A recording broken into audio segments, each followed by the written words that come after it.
Olá pessoal, boa tarde. Vamos começar aqui essa segunda parte dessa aula sobre fratura, capítulo 5 do nosso livro. Vamos lá. Na semana passada eu falei aqui até a parte de métodos de ensaio de tenacidade da fratura. E agora eu vou falar um pouco sobre o mecanismo e aspectos da fratura e vou, no final da aula, contextualizar com seleção de materiais, que é o importante para a gente aqui, né? Bom, primeiramente é importante a gente fazer a distinção entre falha e fratura. É muito comum a gente tratar esses dois termos como a mesma coisa, né? Só que isso é uma noção errada que a gente tem. Até eu mesmo confundo várias vezes na hora de me expressar, eu falo que ocorreu uma falha, ocorreu uma fratura no momento indevido. Mas a ideia é a seguinte: falha é um termo que a gente usa para estrutura, para algum dispositivo. Quando aquela estrutura, quando aquela máquina, quando aquele dispositivo ele já não consegue cumprir sua função, ele falhou. Beleza? A falha ela pode acontecer por causa de uma fratura. Por quê? A fratura é uma característica do material, né? Fratura é um termo adequado ao material ou a um corpo de prova. É quando acontece algum tipo de quebra no material, né? Então, a falha é mais relacionada ao dispositivo e a fratura é relacionada ao material. É aquele mesmo conceito que a gente estuda que a gente estuda na parte de eletricidade, né? Que resistência é uma característica do dispositivo e resistividade é uma característica do material. Então aqui a noção é a mesma, né? Como eu falei, pode acontecer falha sem que haja fratura, né? E pode acontecer fratura sem que haja falha, né? A falha sem fratura é em caso de flambagem, né?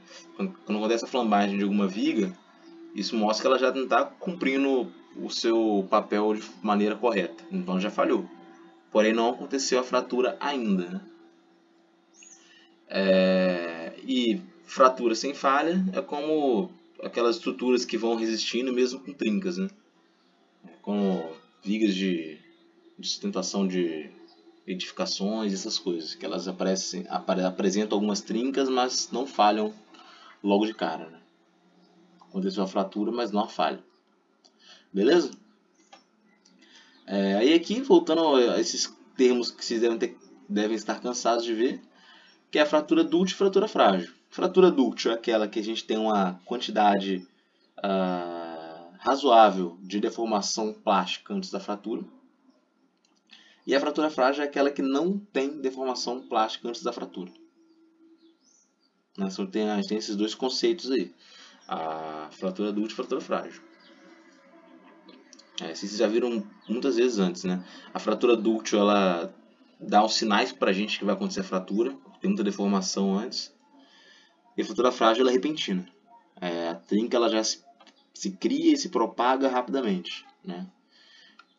No contexto de fratura frágil, a gente costuma ver algumas vezes, a gente vê a palavra clivagem, né? Quando a gente vê clivagem, a gente tem que pensar em fratura frágil. A clivagem é um termo associado à ruptura total de ligações químicas ao longo de algum plano cristalino, né? É um conceito relacionado à fratura frágil. Bom, a fratura dúctil ela acontece através do mecanismo de formação de microcavidades, né? Aparecem pequenos vazios no interior do material. Esses vazios vão se multiplicando, vão se unindo, vão criando vazios grandes até o ponto em que aquele material ele falha na região próxima daquele vazio.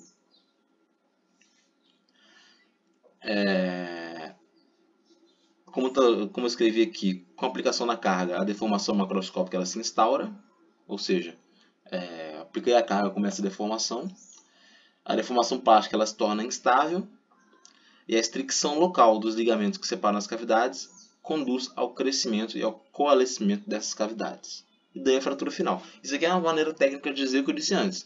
Formam-se as cavidades, essas cavidades vão se multiplicando, vão se unindo, de maneira que fica um vazio grande naquela parte que está sofrendo estricção no material. E depois da formação desse vazio, com a aplicação da tensão, ele vai vai crescendo, né, como se fosse uma trinca interna crescendo até o momento em que o material ele se divide em dois, ele fratura finalmente. É comum a gente ver que acontece, a gente vê a ocorrência de fratura dúctil devido à influência de inclusões ou partículas de segunda fase, que são coisas indesejadas na maioria das vezes do material, né? Inclusões ou partículas de segunda fase.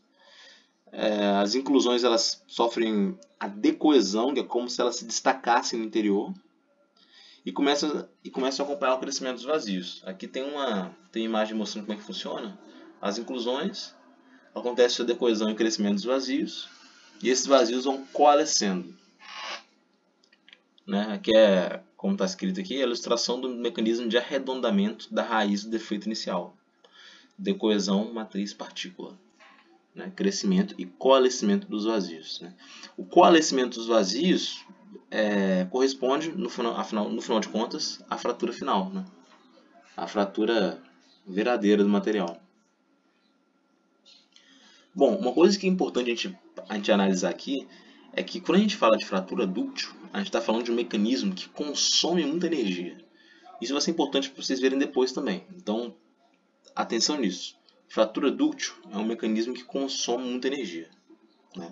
Porque tem muito trabalho de deformação envolvido. A trinca não se propaga rapidamente e a falha da estrutura é precedida por extensa deformação plástica. Acho que eu até falei na primeira aula, que essas aulas online eu fico meio perdido sobre se eu falei nessa videoaula, foi na videoaula de outra matéria. Enfim, vou repetir. Para a gente, na qualidade de projetista mecânico, né, de selecionar o material, a gente tem que pensar sempre em ter a fratura dúctil. Né? Por quê? Porque a fratura frágil é uma parada repentina. Ela acontece de uma vez só do nada. Então é muito perigoso acontecer coisas assim, repentinas, espontâneas, rápidas. Assim. É muito perigoso para a gente. Né? A fratura dúctil ela não acontece dessa maneira. Né? Eu gosto de dar o exemplo sempre de uma cadeira de escola. Né? A cadeira ela é feita de aço. Por quê? Porque se acontecer de botar um peso muito grande lá, nessa cadeira, as pernas vão começar a deformar. E quando você vê que tem uma cadeira com as pernas deformadas, você não vai querer sentar naquela cadeira, porque ela já está numa condição crítica ali. Né? Agora imagine se a cadeira tivesse pernas de vidro. Se ela tivesse na beira de falhar, de fraturar, e a gente não soubesse. Né? A fratura ia acontecer rapidamente. Você ia sentar na cadeira achando que está tudo bem, mas não está. Né? Você não tem um aviso ali. Né? Então, para a gente, fratura dúctil é desejado sempre. A gente quer evitar fratura frágil. Tanto que, nessa parte de estudo de fratura, aqui em seleção de materiais, esse estudo ele só acontece por causa dessa preocupação com falhas repentinas, né, com trincas que se propagam repentinamente. Né? Então, o foco da fratura aqui é evitar, o foco dessa aula aqui é evitar a fratura frágil. Beleza? É sério, agora não vem nenhuma aplicação à cabeça, mas é óbvio que devido à diversidade tecnológica que a gente tem hoje em dia, com certeza para algumas explicações específicas vai ser necessário que aconteça fratura frágil. Porém, por via de regra, a gente prefere que aconteça fratura dúctil. Eu quero receber um aviso de que aquela estrutura vai falhar antes que ela falhe. Uma das coisas que a gente aprende em manutenção mecânica, não sei se fizeram essa disciplina ainda, é que a maioria dos dispositivos vai falhar mais cedo ou mais tarde. Né? Então, o que a gente precisa fazer é nos prevenir dessa falha. A gente tem que conseguir prever essa falha. Ele pode falhar, tudo bem, com certa frequência, mas eu tenho que saber sempre quando esse dispositivo vai falhar e por que ele vai falhar. Então, é nesse contexto aí que a fratura dúctil se faz mais importante do que a fratura frágil. A fratura frágil, ou por clivagem, né? É outro tipo de fratura. Para metais CCC e HC, eles são frágeis em baixas temperaturas. mesmo que tenham dutilidade elevada em temperatura ambiente, né? Isso acontece devido àquela transição dúctil-frágil. Outra coisa importante para falar aqui, agora comentando de ductilidade, é que geralmente ductilidade e tenacidade andam juntos, andam de mãos dadas. Então, se o material é dúctil, ele é tenaz. Se o material é tenaz, ele é dúctil. E vice-versa, é isso aí. Beleza? Metais CFC não apresentam tanta sensibilidade em relação à transição dúctil-frágil, né? E as cerâmicas e a maioria dos plásticos são materiais que são notoriamente mais frágeis do que os metais, né? Na fratura frágil, a gente tem a iniciação e a propagação da trinca muito rapidamente. Então a trinca ela vai se formar e se propagar muito rapidamente. Eu estava lendo num livro que essa velocidade de propagação da trinca pode chegar até metade da velocidade do som na fratura frágil. Então é muito rápido, é extremamente rápido. A iniciação da trinca ela é resultado do coalescimento ou reação de discordâncias. Pode ser resultado disso. Pode ser resultado de bloqueio da movimentação de máculas ou da fratura de uma partícula de segunda fase influenciada pela deformação plástica da matriz. Então a iniciação da trinca pode vir de diversos fatores. A maioria deles são microscópicos. Então isso torna mais difícil fazer qualquer previsão em relação à fratura frágil. Bom, a propagação durante a fratura frágil, ela geralmente é transcristalina, ou seja, acontece através do grão, através do cristal, e cria duas superfícies pela ruptura das ligações atômicas. Isso é meio óbvio para a gente, né? Quando uma peça se quebra, pensa numa barra cilíndrica. Ela se quebra, ela cria duas superfícies. Está criando duas superfícies novas. Então, geralmente, a energia necessária para ter esse tipo de fratura é a energia associada à criação dessas duas superfícies. A gente tem várias propostas para definir critérios para acontecer fratura por clivagem, né? Isso é um ramo da mecânica da fratura que é bem complexo, né? Porém, um desses critérios assume que a fratura ela vai acontecer quando a tensão microscópica ela é maior, ela é superada, na verdade, ao longo de um comprimento crítico da trinca. Eu vou ter um valor de tensão crítico, como a gente viu na última aula, associado a um valor de comprimento crítico, né? Então, esses são os limitantes para a gente no que se refere à fratura por clivagem, à fratura frágil.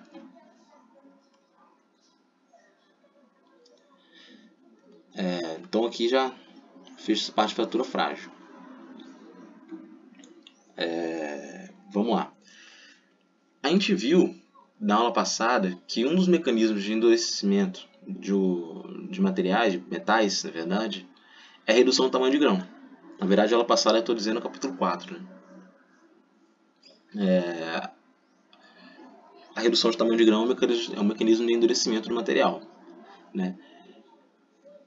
Como eu falei anteriormente, reduzir o tamanho de grão geralmente aumenta o limite de escoamento, né? Torna o material mais resistente, né? Porém, como a gente também viu aqui nessa disciplina, o aumento de resistência muitas vezes está associado a uma depreciação da dutilidade. Ou seja, a resistência aumenta, a dutilidade diminui, né? Porque esse aumento de resistência ele acontece através da supressão dos mecanismos de plasticidade. E quando a gente fala de plasticidade, eu estou falando basicamente de dutilidade. Porque a dutilidade nada mais é do que uma deformação plástica substancial antes da fratura. Então a redução de tamanho de grão, teoricamente, ela deveria reduzir a tenacidade do material, reduzir a dutilidade do material, né? Porém, como a gente viu também no capítulo 4, o único mecanismo de endurecimento que melhora dutilidade e resistência mecânica é a redução de tamanho de grão. Ou seja, a redução do tamanho de grão, além de aumentar o limite de escoamento, também vai melhorar a tenacidade do material, né? Porque o principal efeito da diminuição do tamanho de grão é a redução do tamanho do núcleo do defeito inicial, né? Inibindo o mecanismo de clivagem. O que acontece é que primeira microtrinca que aparece lá, ela vai estar dentro de um grão. Quanto menor o grão, menor vai ser esse defeito inicial, né? E isso age contra esse mecanismo de clivagem. Então, a redução do tamanho de grão trabalha no sentido de aumentar a tenacidade, né? Aqui estou tentando, nessas imagens aqui, eu tento mostrar como funciona isso. A influência do tamanho de grão na fratura por clivagem. Bom, em A aqui eu tenho uma trinca muito pequena no interior de um grão, né? E a gente vê que quando a trinca ela está se expandindo, ela encontra alguns obstáculos aí no interior do material, né? O primeiro obstáculo irrelevante é o próprio contorno do grão, né? Para a trinca ela passar de um grão para o outro, isso requer uma quantidade de energia, né? Principalmente se o grão estiver muito desorientado em relação ao outro, né? Então, quanto menor o tamanho de grão, mais grãos eu tenho, né? Se eu tenho muito mais grão, eu tenho várias fronteiras. Então, esse mecanismo está inibido. A lógica é essa, né? A lógica do aumento da tenacidade com a redução do tamanho de grão. Como eu estava dizendo, o contorno de grão ele constitui uma efetiva barreira para a propagação da trinca, a qual cessa sua progressão ou é obrigada a mudar de direção para continuar seu deslizamento. É o que eu estava falando anteriormente. A trinca, para passar de um grão para outro, né, ela tem que mudar de direção, ela vai precisar de uma grande quantidade de energia, né? Ou às vezes ela não consegue essa quantidade de energia, né? Às vezes ela fica parada ali, presa naquele grão, né? É basicamente isso. Deixa eu passar aqui para o próximo. Bom, para os aços, no geral, o conceito de bloqueio de trinca por um obstáculo, né, que eu falei que a questão da trinca ela aumentar no interior do material encontra alguns obstáculos, como os contornos de grão. Para os aços, esse conceito é um pouco mais complexo, né? Por quê? Porque no aço a gente não trabalha com... A gente trabalha com o conceito de grão, só que nesse contexto aqui, a gente tem que pensar em unidade microestrutural, né? Em vez de olhar grão por grão, a gente analisa unidade microestrutural por unidade microestrutural. Por exemplo, a martensita, um aço martensítico que sofreu têmpera, né? Fico tentado a falar temperado, mas eu acho que não é legal falar. Não sei nem se é correto falar isso. Que sofreu têmpera.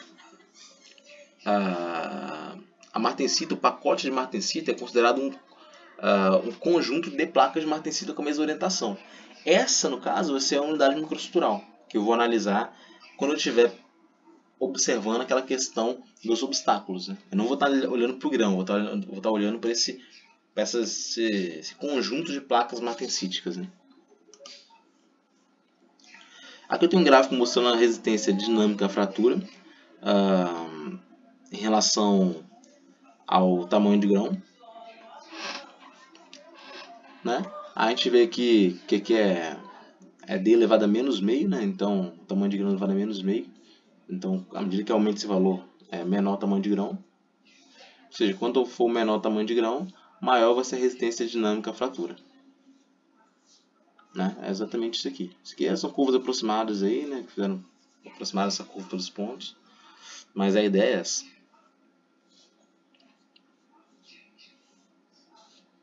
Mas lembrando que essa questão de tamanho de grão a gente usa, porém para aços a gente costuma usar a questão da unidade microestrutural.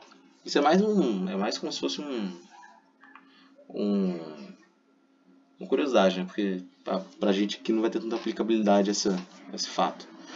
Vamos lá. A tenacidade das cerâmicas é muito dependente de defeitos, do tamanho de defeitos. Materiais cerâmicos, eles são materiais que eles já vêm com muito defeito, tanto no modo que fabrica o material, quanto da própria natureza dele. São materiais que têm muitos defeitos no seu interior. O principal deles são os poros. Os principais defeitos, né, no cerâmico são os poros. Todo material cerâmico praticamente tem poros. né? Em maior quantidade ou menor quantidade. Tanto que quando a gente vai trabalhar com materiais cerâmicos, a primeira coisa que a gente faz é analisar a porosidade. Porque a porosidade ela tem um efeito muito negativo na maioria das propriedades mecânicas. Então a tenacidade das cerâmicas ela depende do tamanho dos defeitos com os poros, né? Se tiver um defeito, um poro maior do que o tamanho crítico da trinca, vai ocorrer fratura, né? Então controlar a porosidade em materiais cerâmicos é obrigatório, sob vários sentidos, né? Sob o ponto de vista de resistência mecânica, de rigidez, e também, como a gente pode ver agora, do ponto de vista de tenacidade.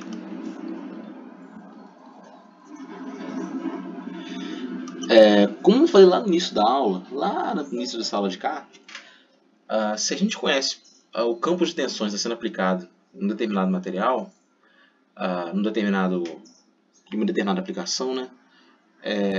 O nosso procedimento de seleção, ele geralmente é baseado nas propriedades de resistência mecânica e na rigidez, né? E a gente faz o dimensionamento através dessas propriedades, da análise dessas propriedades. A gente vai conseguir analisar toda a funcionalidade da estrutura através das propriedades de resistência mecânica e rigidez, né? Elas são suficientes. Porém, também é importante que a gente analise a tenacidade, né? Como falei anteriormente, analisar a tenacidade é uma obrigação associada à ocorrência de falha súbita. Eu não quero que aconteça falha súbita por fratura frágil. Então eu tenho que analisar a tenacidade, né? Tem um valor mínimo de tenacidade que tem que ter para não ocorrer a fratura frágil. Então, por mais que a gente dimensione olhando só do ponto de vista de resistência mecânica e de rigidez, ainda vai faltar eu contemplar essa falha súbita, né? Ou seja, analisar a tenacidade. Lembrando que antigamente, antes de começar a estudar a mecânica da fratura, a maioria dos projetos mecânicos eram feitos baseados em propriedade de resistência mecânica e de rigidez. Porém, como não se tinha um conhecimento ao redor da tenacidade, eles aplicavam fatores de segurança muito grandes, os engenheiros do passado. Fatores de segurança muito grandes causam uma estrutura superdimensionada, né? É seguro? Provavelmente sim, mas está fazendo uma estrutura muito superdimensionada. Está fazendo uma estrutura que o gasto está sendo muito maior do que aquilo que deveria gastar, por exemplo. Então, o surgimento desse estudo sobre a tenacidade, sobre a mecânica da fratura, possibilitou que os engenheiros mecânicos, nós, analisássemos um projeto mecânico do ponto de vista de tenacidade também. Bom, como no capítulo 4 e no capítulo 3, a gente também vai analisar aqui as propriedades da tenacidade através dos mapas de Escher, né, dos mapas de propriedades, né? Com as informações dos mapas de Escher, a gente consegue selecionar o material mais adequado, temos escrito errado, para um projeto no qual o critério dominante é a segurança contra fratura frágil. Então, é exatamente isso aí.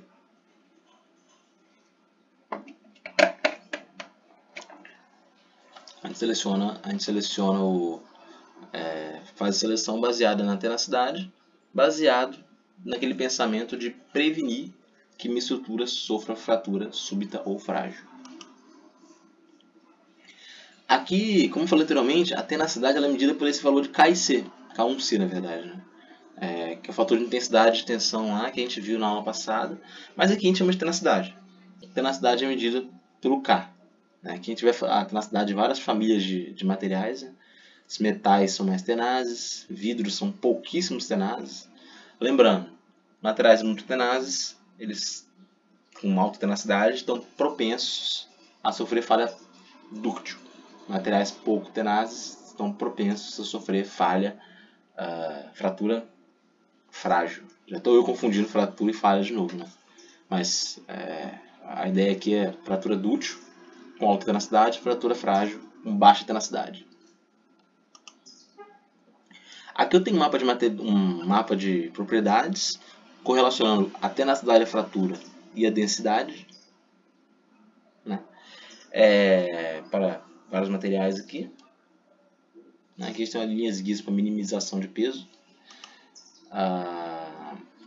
esse índice de mérito de tenacidade por densidade, ele não é muito útil para a gente aqui, porque ele ignora algumas questões de dimensionamento, né? Então, apesar de a gente usar mais limite de escoamento e densidade, lá no capítulo 4 ou no capítulo 3, rigidez e densidade, aqui a gente não vai usar tenacidade e densidade. Ele não é tão útil assim. A gente tem outros índices de mérito mais importantes. 25 megapascal raiz de metro é o limite do K, geralmente. A gente não costuma, frequentemente citado em normas e códigos, não é costumeiro para o pessoal da área escolher materiais que não tenham, no mínimo, isso aqui de tenacidade, exatamente porque esse é um valor mínimo aceitável para segurança no projeto. É claro que estou me referindo a projetos estruturais aqui, né? Tem que ter uma tenacidade mínima para garantir que não vai ter falha frágil, não vai sofrer falha frágil.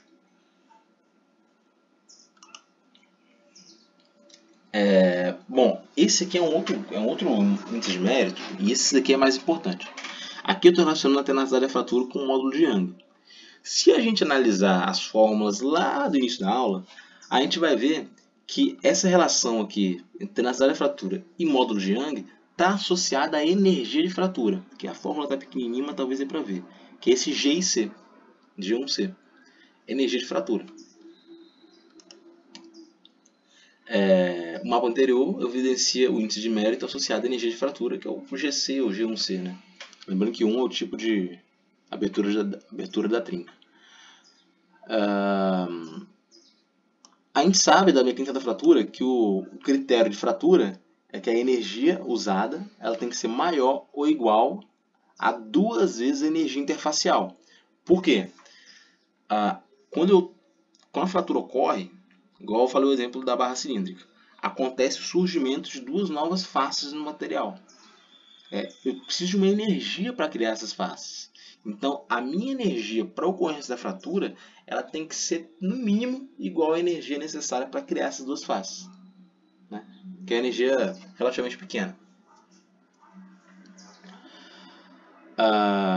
Dessa maneira, aqui no gráfico, aqui no mapa de Ashby, o gelo e o cimento concreto têm energia de fratura da ordem da energia interfacial. Ou seja, o gelo está aqui embaixo, mas no canto inferior direito. O concreto está bem aqui embaixo também, né? E eles têm uma energia aí de fratura. Essas linhas tracejadas aqui, pouco inclinadas, estão relacionadas à energia de fratura. Aqui é de 10 a menos 3, né? Ou seja, 0,001. Uma energia de fratura muito baixa. Ou seja, precisa pouquinha energia para fraturar. Assim, para fraturar o concreto, é necessária apenas a energia similar àquela usada para romper as ligações atômicas. O rompimento das ligações atômicas pode parecer que é algo que requer uma quantidade muito grande de energia, só que não é. É energia pequena. Então, o gelo, o cimento e o concreto estão aqui. Aqui, isso não está evidente aqui nem no livro, nem no texto, só que eu estou me referindo às forças de tração, né, geralmente, né? Então, porque quando a gente fala que o concreto é muito fácil de romper, o concreto é frágil, as pessoas ficam pensando que a gente está vivendo nessas casas e apartamentos no risco. Só que não. Em aplicações estruturais, geralmente o concreto, as estruturas de concreto, elas são sujeitas a esforços de compressão, não de tração. Em tração é um material frágil mesmo. Da mesma maneira que ferro fundido. Ferro fundido, se eu não me engano, acho que é o branco, é o mais frágil de todos, se eu não me engano. É um material forte, muito resistente à compressão, porém extremamente frágil em tração.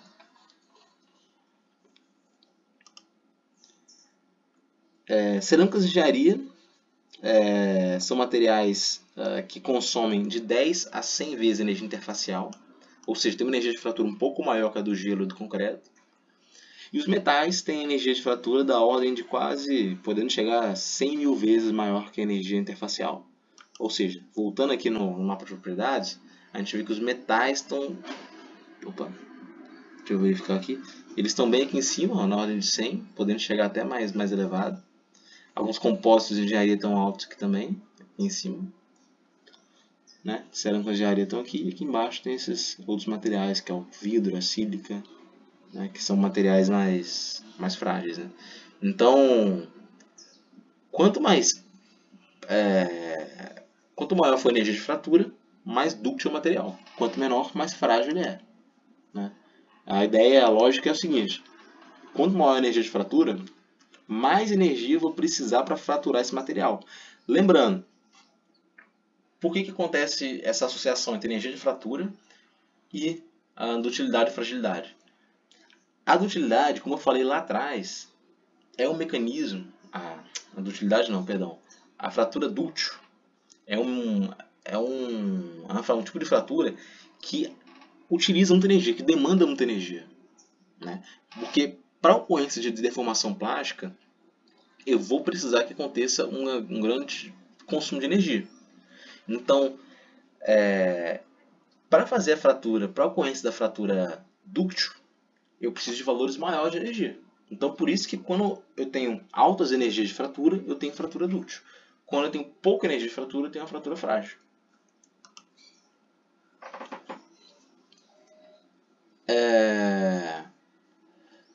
Aqui a gente faz comparação de cerâmicas avançadas e polímeros. Né? Os polímeros têm valores menores de tenacidade, mas sua energia de fratura é maior. Né? Por conta da sua rigidez ser baixa. Né? Lembrando que a relação aqui dá para ver aqui na fórmula, energia de fratura é igual a tenacidade sobre a rigidez. Tenacidade ao quadrado sobre a rigidez. Então, pelo polímero, ele tem uma tenacidade menor do que as cerâmicas avançadas. A gente fica pensando que o polímero está mais propenso à sua fratura frágil. Porém, por ser um material que tem baixíssima rigidez, né, geralmente, o polímero ele tem uma energia de fratura maior. Os polímeros estão aqui, né? Tem uma tenacidade que não é tão alta, mas tem um módulo de Young pequeno, muito baixo. A gente vê que aqui cresce de 1 para 10 para 100, um crescimento logaritmo, né? Logarítmico. Opa, deixa eu ver onde eu estava. É exatamente isso que eu estava dizendo. Que o emprego do polímero, por ter energia de fratura maior, ele é mais seguro que o das cerâmicas avançadas. Porém, é claro, isso é só um ponto de vista. Né? Existem aplicações que é necessário que utilize cerâmicas avançadas. E eu tenho que trabalhar de uma maneira para evitar que aconteça a fratura repentina. Bom, o valor mínimo de tenacidade necessária para a gente aplicar num projeto, ele é determinado por uma série de fatores. Um deles é o critério de dimensão do defeito mínimo detectável, né, como está escrito aí. Isso é um critério muito importante. Eu vou tentar explicar aqui como o que é isso. Né? Primeiro eu vou ler aqui para dar um contexto. Esse critério é definido pelo alcance das técnicas de ensaio não destrutivo. Né? Esse critério é importante no caso de estruturas que recebem inspeção periódica para determinar se o tamanho máximo das trincas preexistentes excede o tamanho crítico da trinca. O que eu estou dizendo aqui é o seguinte: em algumas estruturas ou dispositivos, eu tenho que fazer inspeção periódica para verificar se existem trincas e, se existirem, se elas estão próximas do tamanho crítico da trinca. Se estiverem próximas, é um sinal de que a estrutura não é mais segura, né? Obviamente. Porém, esse tamanho crítico da trinca ele tem que ser grande o suficiente para eu conseguir detectar com meus aparelhos, né, com minhas técnicas de ensaio não destrutivo. Então, na hora de fazer a seleção do material, eu tenho que ter em mente que o tamanho crítico da trinca ele tem que ser detectável. Né? Se ele é detectável, quando eu estiver chegando perto dele, eu vou conseguir detectar também. Então, eu vou conseguir saber quando estiver perto de acontecer algum problema no material. Então, esse é um fator importante aqui. A gente escolher um material com tenacidade com a tenacidade tal que o tamanho crítico da trinca seja detectável, né? Para que eu consiga detectar quando as trincas estiverem chegando perto do valor crítico, do tamanho crítico, né? Então esse é um critério importante. Então para isso a gente tem que ter um conhecimento muito completo sobre os ensaios não destrutivos, sobre até onde chega, qual é o alcance das técnicas, né? E ter um conhecimento também da tenacidade e associar isso ao tamanho crítico da trinca, né? Isso é importante antes de fazer no momento de seleção de materiais, né? Bom, é importante a gente conhecer a tenacidade material na hora de fazer a seleção, mas a gente também tem que ter uma noção da tenacidade do material quando uma trinca está presente. A gente tem que ter uma noção de qual é a tensão máxima que ele vai suportar com a existência de uma trinca, né? Ou qual a tensão máxima que ele vai qual a tensão máxima que ele possa associar aí a um comprimento crítico de trinca, né? Então, o que a gente tem aqui é que a gente tem que analisar a tensão máxima suportável na presença de um defeito ou o tamanho máximo que esse defeito pode ter na presença de uma determinada tensão, né? Pensa num eixo aí. Se esse eixo está trabalhando uma tensão tal, eu tenho que saber qual o máximo defeito admissível que eu posso ter ali sem correr em risco a integridade do material, né? Então é importante eu determinar isso aí. Eu fazer a análise da tenacidade associada também às condições de funcionamento. Bom, essa ENDT são ensaios não destrutivos. Você já deve ter estudado isso antes, com certeza, né? Eu me refiro a ultrassom, partículas magnéticas, corrente parasitas, esses tipos de ensaios não destrutivos aí vocês já viram com certeza anteriormente. Líquido penetrante, enfim. Tem algumas estruturas, alguns dispositivos que são sujeitos à fadiga, né? Então a gente tem que fazer esses ensaios com frequência para analisar, para acompanhar o surgimento e a progressão das trincas, né? Sempre pensando assim, o limite é o tamanho crítico. Eu não posso deixar passar o tamanho crítico. E paralelo a isso, tem que saber, se eu tenho a trinca presente, qual é a máxima tensão que eu posso admitir? Se eu tenho uma tensão que é constante, qual que é o tamanho máximo de uma trinca que eu posso ter ali? Então tem que juntar todos esses critérios aí ao se analisar a tenacidade do ponto de vista de seleção de materiais. Bom, na seleção, segundo o critério de segurança, é importante que a gente conheça a relação entre os limites de detecção das técnicas e o tamanho permissível da trinca.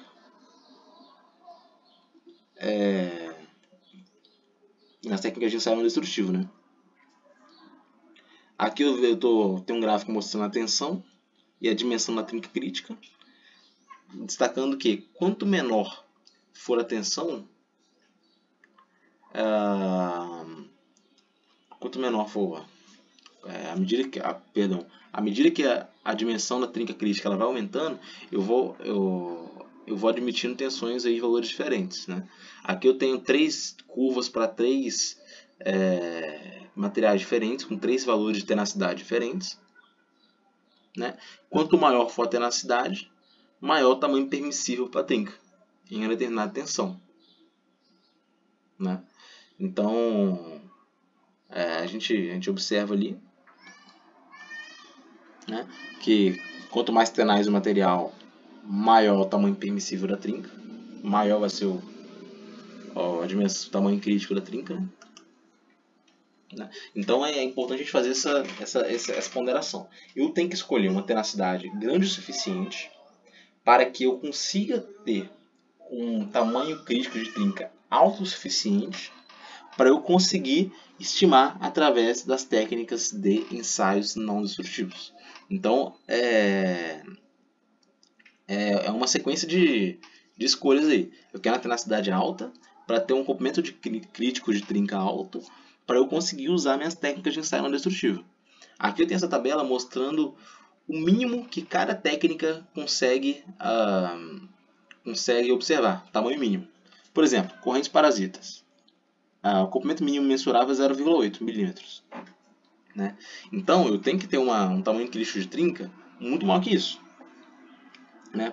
Para que eu consiga ver quando as trincas estiverem chegando no tamanho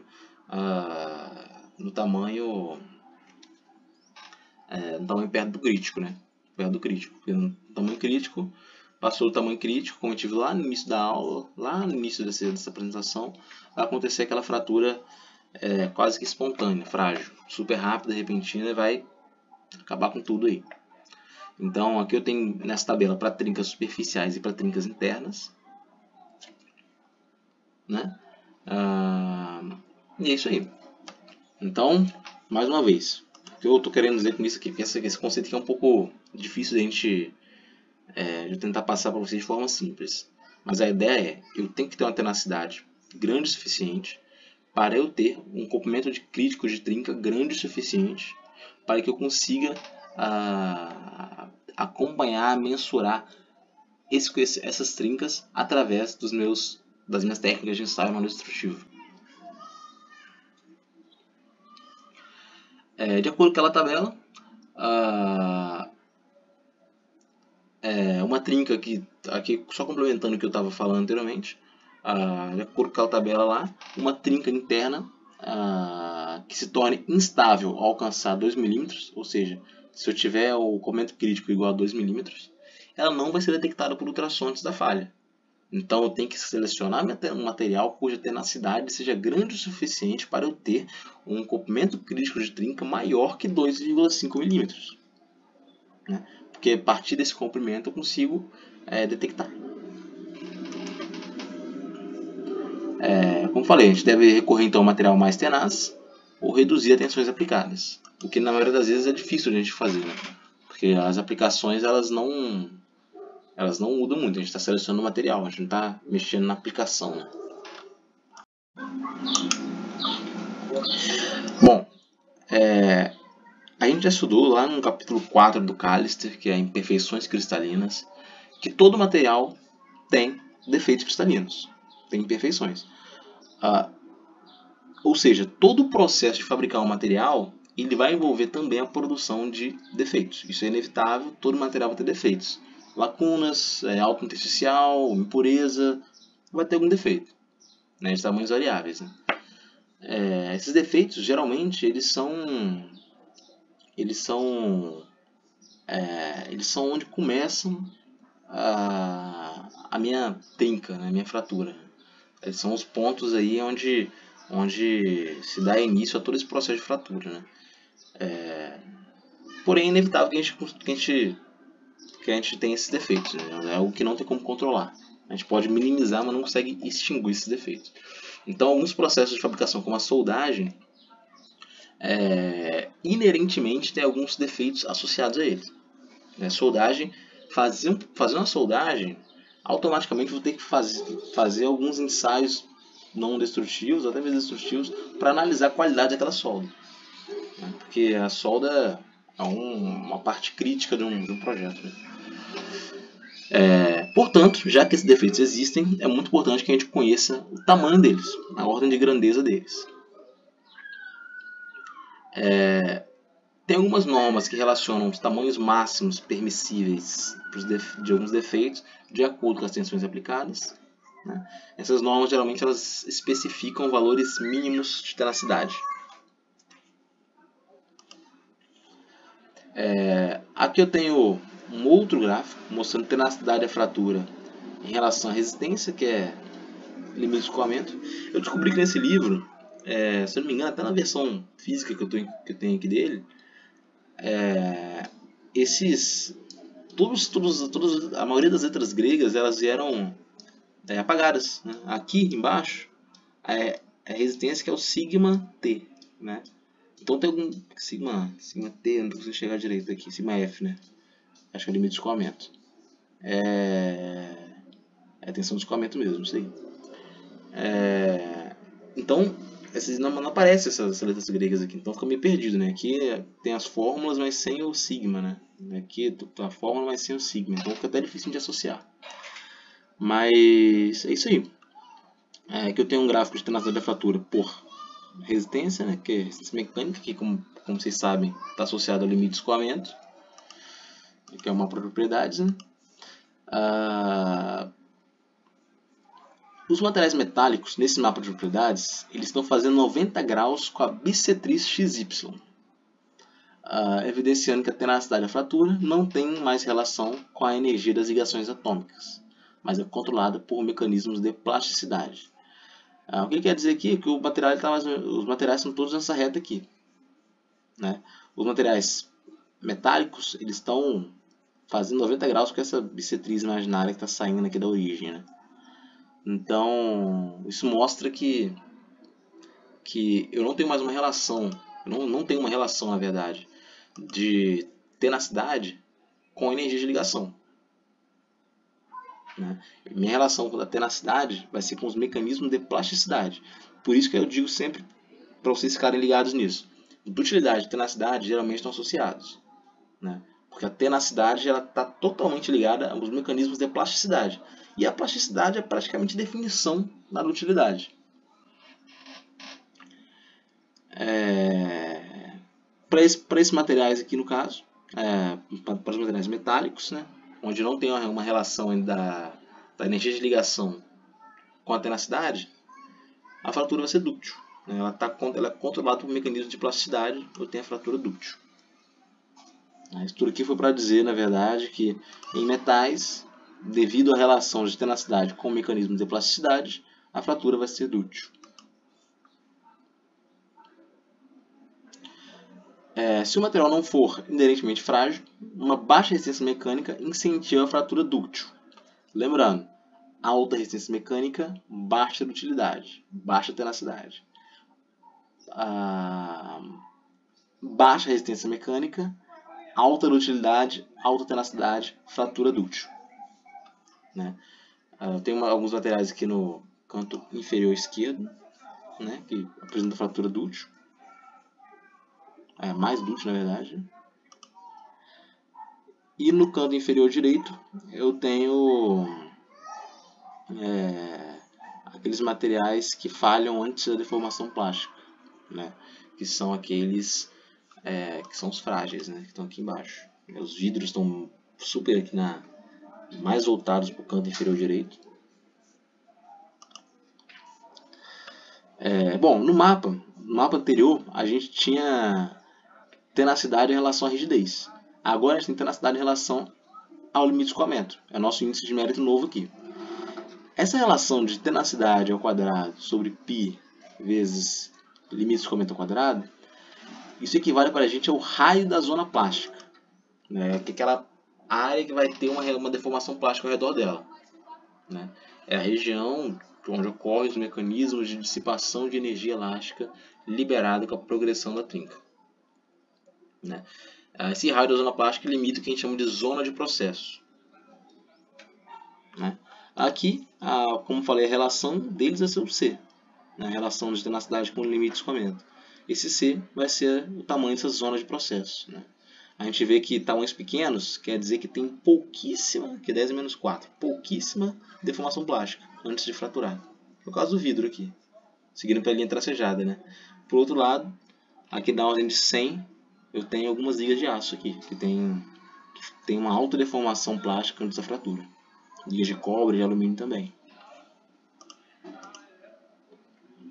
É a zona de processo, isso. Quanto maior a zona de processo, maior a deformação plástica antes da fratura, que é mais uma maneira de avaliar se a fratura vai ser dúctil ou frágil, se o material é dúctil ou frágil.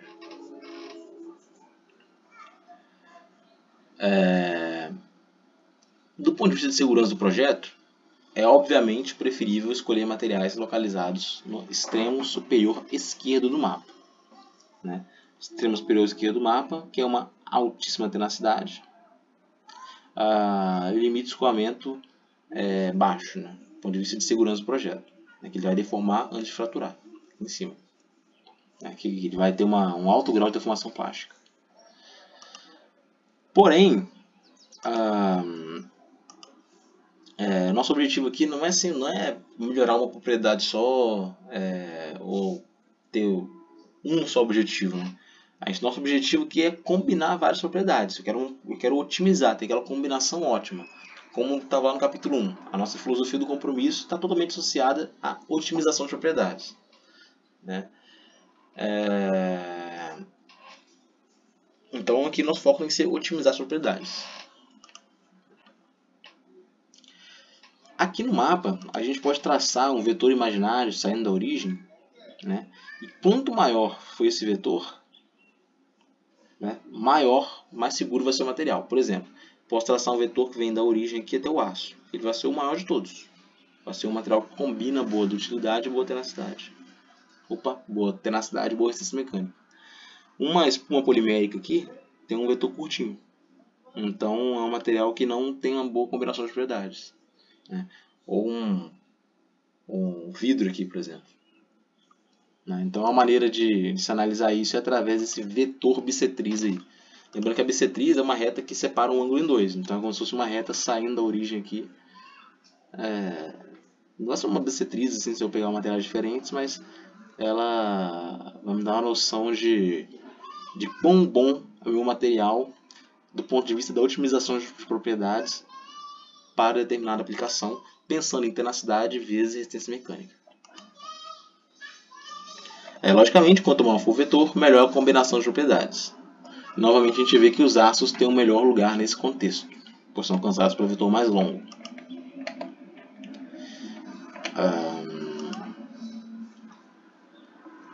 É isso que eu falei agora. Bom, novamente, redução de resistência mecânica está associada ao aumento de tenacidade, né? Para os materiais que exibem esse comportamento associado à plasticidade, a redução da resistência mecânica associada ao aumento de tenacidade. Como falei, eles são inversamente proporcionais na maioria das vezes.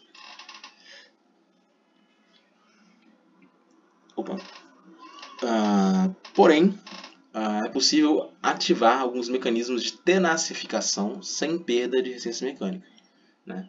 A regra é que aumento de resistência mecânica reduz tenacidade. Aumento de tenacidade reduz resistência mecânica.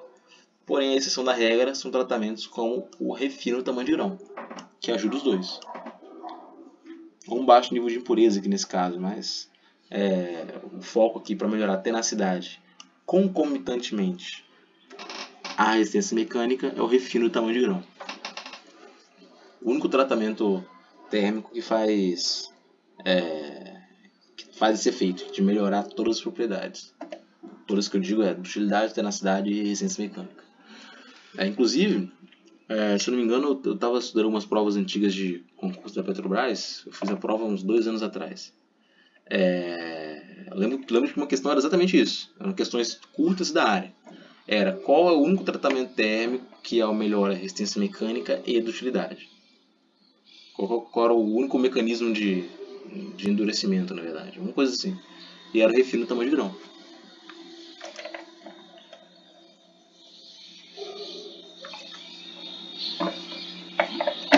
O refino do tamanho de grão ele também age no sentido de reduzir a temperatura de transição, né? Aqui a gente tem esse gráfico mostrando isso. A temperatura de transição ela está deslocada para a esquerda aqui.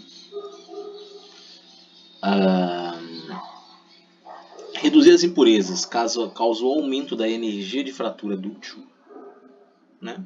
Reduzir a impureza causa esse aumento de energia de fratura. Essa figura B aqui ela mostra a relação de tenacidade com limite de escoamento. O sigma desapareceu aqui, deve ter dado algum erro na impressão do livro. Tenacidade com a tensão do escoamento. Aqui eu tenho um ponto inicial e eu estou vendo o ponto inicial, que é o quadradinho, e eu estou vendo qual o efeito que eu tenho em cada tratamento térmico aí, cada mecanismo de endurecimento. O recozimento ele reduz a tenacidade, a tenacidade e o limite de escoamento um pouco, reduz os dois. A deformação a frio, o recozimento ele aumenta a tenacidade muito e reduz a resistência mecânica. melhora a tenacidade e dutilidade e piora a resistência mecânica.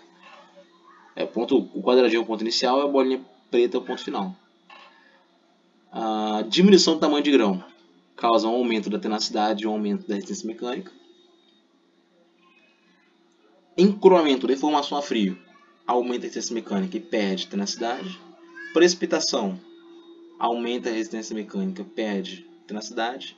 E endurecimento por solução sólida, aumenta a resistência mecânica e perde tenacidade também. Então esse gráfico aqui mostra o que acontece com a tenacidade de acordo com o mecanismo de endurecimento.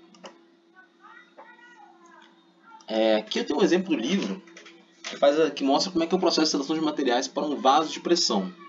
Lembrando que vaso de pressão é aqueles vasos que transportam algum fluido em alta pressão para alguma determinada aplicação, né? E a gente tem que fazer o projeto aqui nesse caso para, pensando em tenacidade, para um vaso de pressão desse. Considerando o vaso cilíndrico, a gente tem que determinar qual dos materiais é mais seguro na ocorrência de um aumento súbito de pressão, né? Um aumento repentino súbito de pressão. Uma das situações de aplicação onde a gente tem uma preocupação com a fratura frágil são essas aplicações onde acontece aumento súbito de pressão, de temperatura, de tensão, né, consequentemente. Então a gente tem que analisar a possibilidade de fratura frágil nessas condições de operação. Para isso é necessário considerar alguns requisitos de segurança. Aí que eu tenho alguns exemplos, alguns tópicos, né? Primeiro, o comprimento da trinca crítica deve ser maior que a espessura da parede, né? Por que isso? Porque se o comprimento crítico da trinca ele for maior que a espessura da parede, a fratura ela vai ocorrer por crescimento lento, né? E não pela clivagem. Ou seja, o comprimento de trinca crítica maior que a espessura da parede não vai permitir que aconteça falha repentina. O que vai acontecer é que a trinca vai ocorrer, não vai haver falha repentina, a fratura frágil, não vai acontecer. Porém, com o surgimento da trinca vai acontecer um vazamento lento. Vai começar a vazar um pouquinho até vazar mais à medida que a trinca for crescendo. Apesar de saber que, como o comprimento crítico dela é maior que a espessura, ela nunca vai chegar ao comprimento crítico, mas ela vai ocorrer, a trinca está ali, né? A trinca no vaso de pressão causa vazamento, que começa lento e vai ficando maior à medida que a trinca vai aumentando, né? O surgimento desse vazamento já é um bom indicativo aí para o engenheiro responsável, que ele vai ver, olha, aconteceu um vazamento, eu tenho que fazer uma correção aqui, né?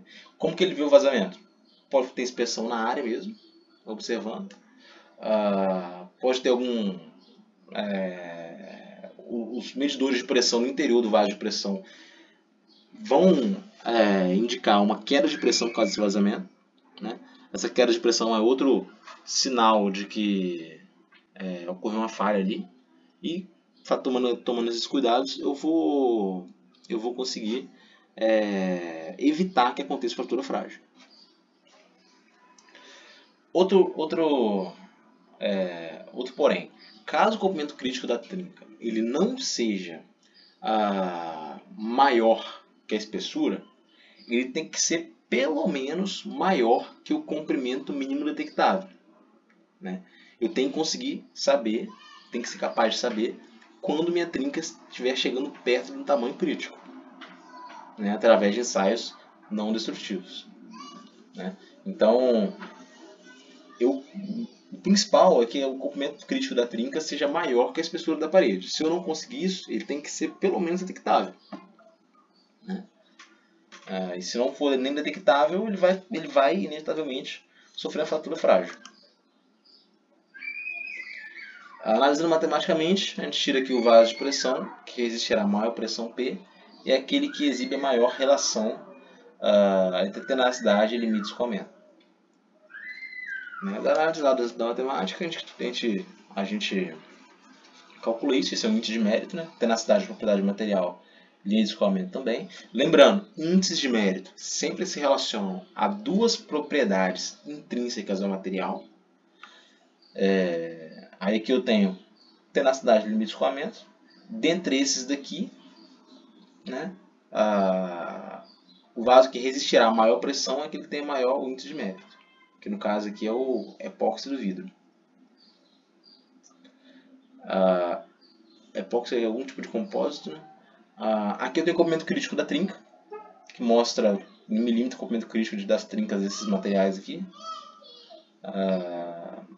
As primeiras, se não me engano, são ligas de alumínio, e a terceira é uma liga de titânio com alumínio, né? O comprimento crítico da trinca aqui, ele é 8,1 para o epóxi do vidro, então é um comprimento crítico muito grande, o que é bom, né? Lembrando que lá a gente viu, naquela tabela anterior, a gente viu que o ultrassom ele detecta só trincas maiores que 2,5 milímetros. Então não faz sentido eu usar uma liga dessa 2024 ou essa liga de titânio aqui, porque eu não consigo nem detectar a trinca. Já anulo essas duas possibilidades através disso. E é isso aí. Aqui eu tenho mais um mapa de propriedades, né, que é igual que ele mostrado anteriormente, né? Quanto maior for essa relação, quanto maior for a relação aí de tenacidade e resistência, melhor para mim. Aqui eu tenho alguns materiais metálicos que estão aqui em cima, né? Alguns poliméricos também, né? Mas aqui tem as ligas de cobre, de alumínio, estão todos aqui. Tem uma alta relação aí de tenacidade com resistência. E é isso aí. A gente pode ver que é até um pouco repetitivo essa análise de seleção de materiais, né? Porque desses capítulos iniciais a gente lê, a gente estuda, sei lá, rigidez, resistência mecânica e fratura, para depois aplicar de maneira muito simples no mapa de propriedades.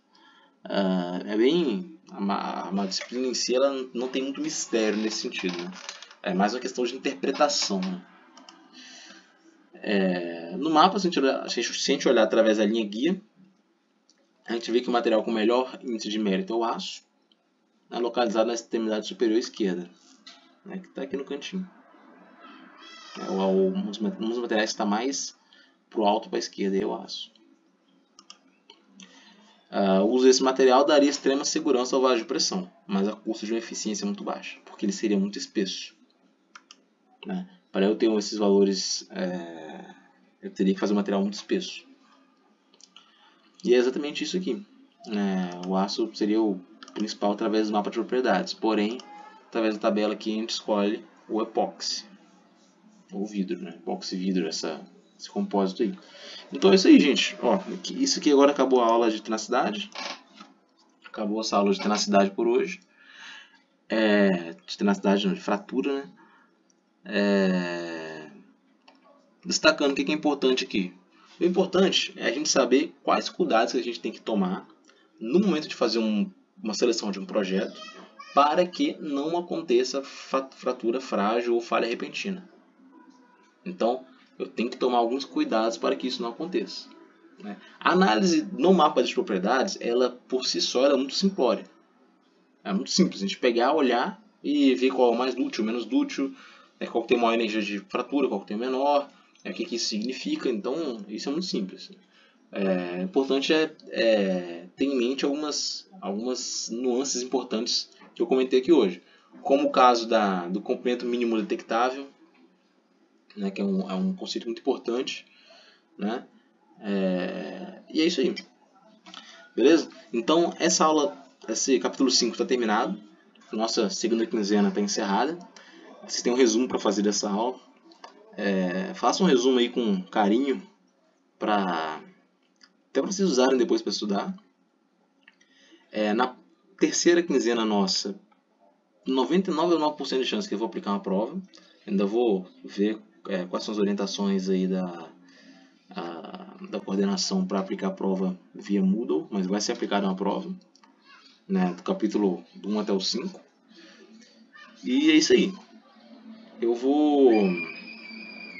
vou finalizar a aula. Estou aberto para qualquer tipo de sugestão. Essa aula aqui tá ficou um pouco corrida, porque eu falei 50 slides por aula, então eu ficava com medo de ficar uma parada muito grande e às vezes eu começava a correr. Então, Então ficou um pouco corrido, mas eu vou tentar pegar mais leve nas próximas, mais devagar. Por favor, se sugestões, podem mandar mensagem, dúvidas também, então no grupo lá, quando eu vejo eu já respondo. E é isso aí, pessoal. Valeu!